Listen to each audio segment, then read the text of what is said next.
Welcome to hashtag 52 Needs, and this week we are focusing on presence. And I'm so delighted to have with me Yousuf Al Awadi, who has spent more than 2 decades of self-exploration and learning from some of the world's best teachers in the field of spirituality, sexuality, embodiment, and meditation.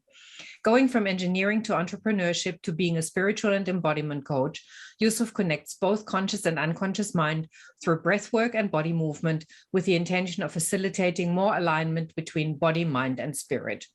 Hi, Yousuf. So lovely to see you. Thank you for having me.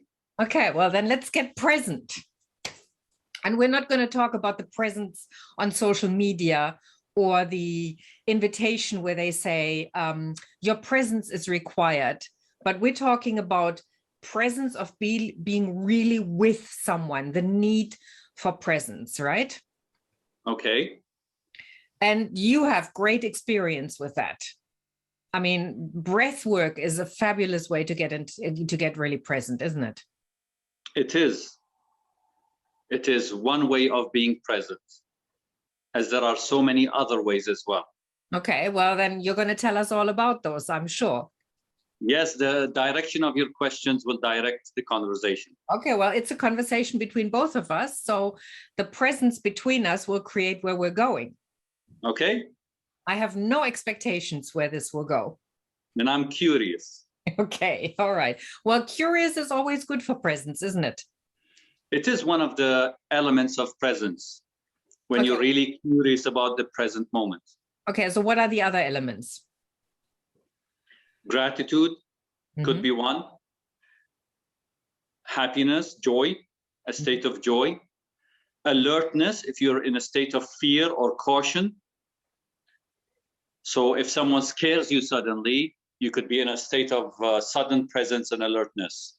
Okay, so presence is not necessarily then a positive thing the whole time, but it could also be, well, I don't like positive and negative, but presence could be something that is always perceived as something positive. I'm really present with you, but it could, the underlying emotion could also be an unpleasant one. Again, irritation or fear or anxiety or anything like that. Yes? Absolutely, that's correct. And that's what makes people avoid a lot of times being present with what is at the moment. I guess if we would try to encompass presence in one word, it would be acceptance from a perspective of meditation. And that's acceptance of whatever you are thinking or feeling or whatever is internally and externally in this present moment. Okay. So a lot of people try to avoid the presence of pain. So they go and indulge in addictions or distractions or depleting their energy by smoking, drinking, having non-meaningful conversations or anything else, social media that takes away the presence of the pain. So being present is accepting whatever is in this moment. Okay, so it's dropping judgment. As well, yes. Okay. So it's non-judgment of what's happening. It's just, basically, it's losing the labels, right? It is actually. Sometimes I might not be able to articulate sensations of frequencies of presence or energies because of the lack of vocabulary in my perspective to the human experience and how massive that is, and human consciousness. Okay. Right. I mean, what comes to mind when you're saying these things is Eckhart Tolle's book Now, where he talks about really being present and the pain. He talks about the pain body, right, and how we get really. That's the whole avoidance. How we just don't want to feel the body, and we're doing everything to stop ourselves from feeling, which stops us from being present. Absolutely, I'm having goosebumps just listening to that because it's very personal as well, my journey with pain and feeling it, avoiding it or confronting it and going deep into it. Yeah, so being present has so many benefits, right? But it's really scary. That's accurate because that's one of the reasons why people avoid going into deep meditations or going into silence retreats for long periods. And probably that's one of the things that came up during the COVID, where people were a bit uncomfortable feeling confined in spaces that they were needing to be more silent or present with themselves, because they were used to the habits of releasing energy, leaking energy, and avoiding things rather than being present and accepting what is. Okay. So we've talked about breathing before. How can you become more present with breathing? There are different techniques, of course, of breathing. One of them that I enjoy personally is breathing with gentle movement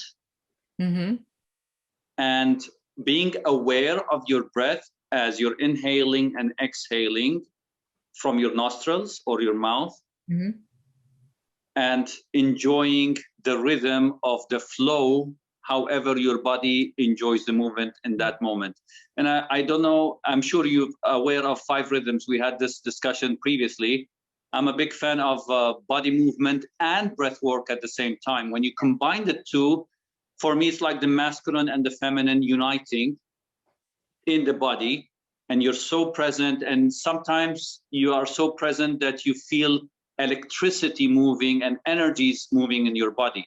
And in Vipassana meditation as well, they talk about feeling, when you're in deep equilibrium, a sensation of energy flow within the body. Whether you do it the first time or after doing it a couple of times, many people have those experiences. Yes, I remember I had an experience once where it was almost like somebody had filled me up with, opened up the top of my head and filled me with champagne. Wow. So like that was your crown chakra opening up. Yeah, it was just, my whole body was just fizzing. It was just an amazing experience. What were you doing at that moment? Nothing. I was just there. Somebody touched me up here. Just touched me very lightly. That was it. Okay. Wow. We were meditating. Okay. So it was a meditation. Yeah. Okay. Yeah. Okay. Okay. So we're avoiding pain. We're breathing. And this is the thing I find always interesting, is that they have different ways of breathing, as you said. But often what we do is when we tell somebody to take a deep breath, people start breathing from here. They go, and that can make things really, that can take you into a total state of not being present, because you start running into more fear and more survival and more pain, and and getting into more pain avoidance. Whereas it's the deep diaphragm breathing that activates the parasympathetic nervous system. That's the rest and recharge. But we don't teach that to people. We just say just breathe. We don't say breathe from your diaphragm and and through your nostrils and your mouth. So there are so many very different techniques. So you teach that, and I think it's a really useful skill to have, to know how to breathe. Absolutely. I would say always to people, whether you're exploring different meditation techniques or different breathing techniques, make sure you explore different techniques from different teachers or different YouTube channels or different books, and then feel what feels most right and beautiful and joyful to you, to sustain that practice for longer periods, and which ones accommodate your presence and makes you more present and joyful. So people have to explore and be patient in the journey of finding what best suits them. I wouldn't recommend one technique to each person that suits all. Yeah, no, that's like saying everybody has to eat the same food because we all have the same metabolism. That's a good metaphor, yes. Okay, so we've been talking about people becoming present with themselves, but you can also be present with other people. Absolutely. However, it's essential that first you are present with yourself before becoming present with other people. It's just like first loving yourself before you love someone else. Or when you're going into sensuality or getting into an sexual state, if you're with your partner, it's important that you feel your body before you feel them. So that's one of the basic elements of intimacy. Yeah. Well, intimacy, it's the into me I see, right? Yes. Yeah. So basic. Okay, so again, you've done a lot of work with David Data and people like that. So intimacy coaches, people who really teach about the masculine and the feminine. I mean, you would know so much more about that than I do. I've only read some of his books and attended, one or two of his webinars. But it's the whole presence in a sexual context is highly underrated, right? But that before we go into that, I mean, we don't really know how to be present with each other. We don't teach that either. It's completely, and I'm just going to borrow that. I've left it here just for that reason. The whole, yeah, I'm here, Mm-hmm. when we're really not. We're really somewhere completely different. And we learn to not take that into, like from a one-on-one perspective of just listening to somebody. Taking that into a sexual context is a whole different ball game.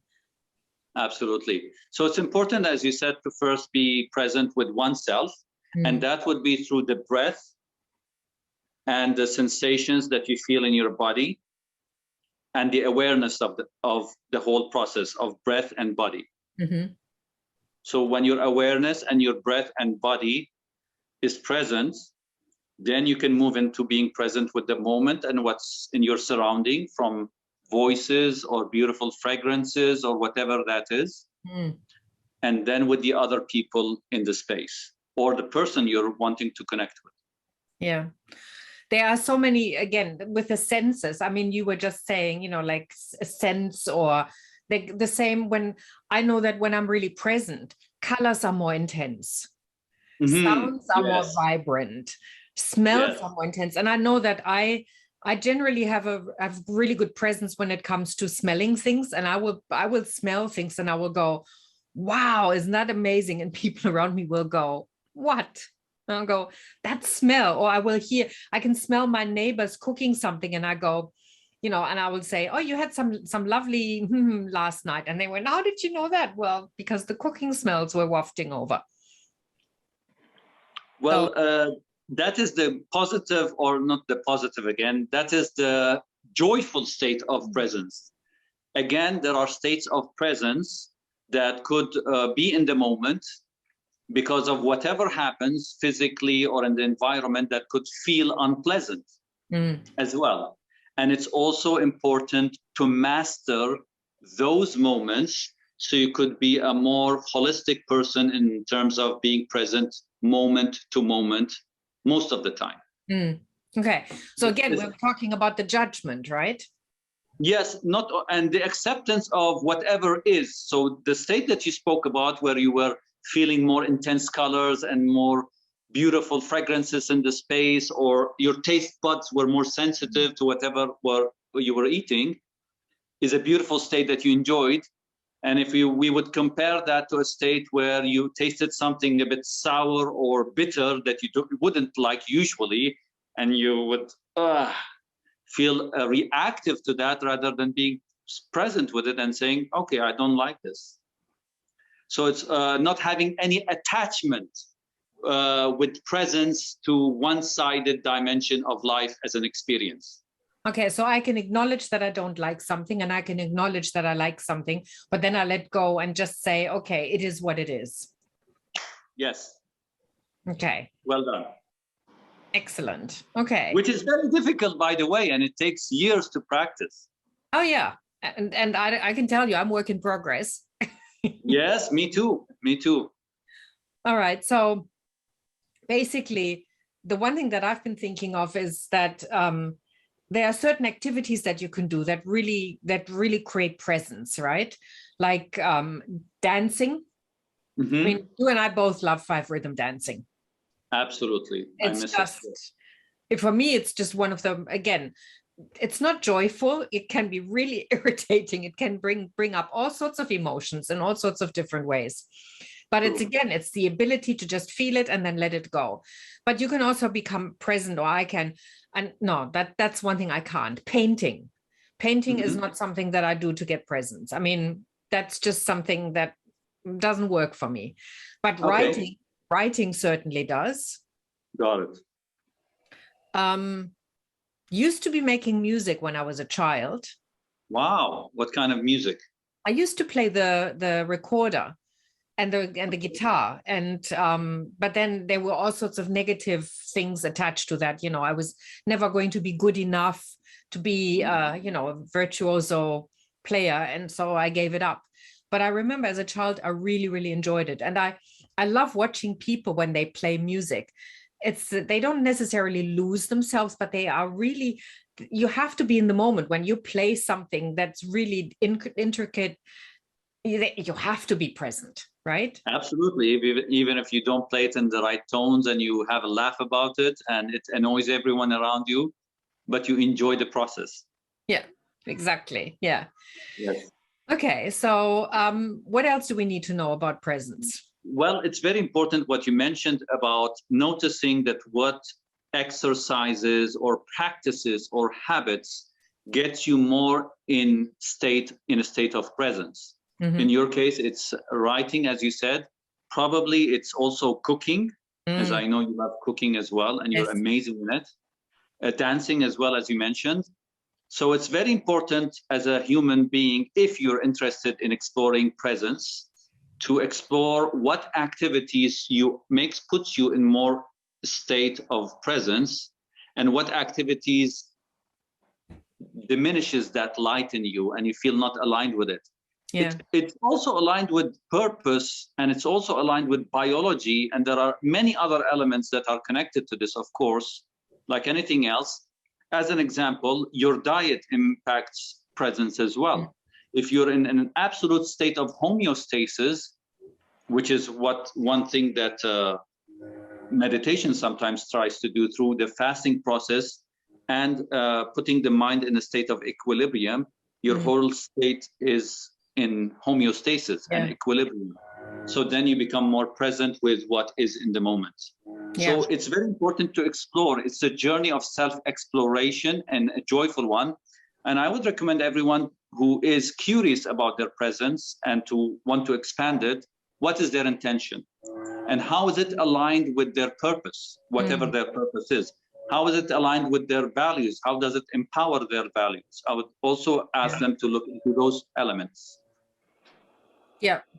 It's not about just doing it for the sake of doing it, because it's, presence is just such a lovely thing to have, but it is really, it's a journey inward and outward.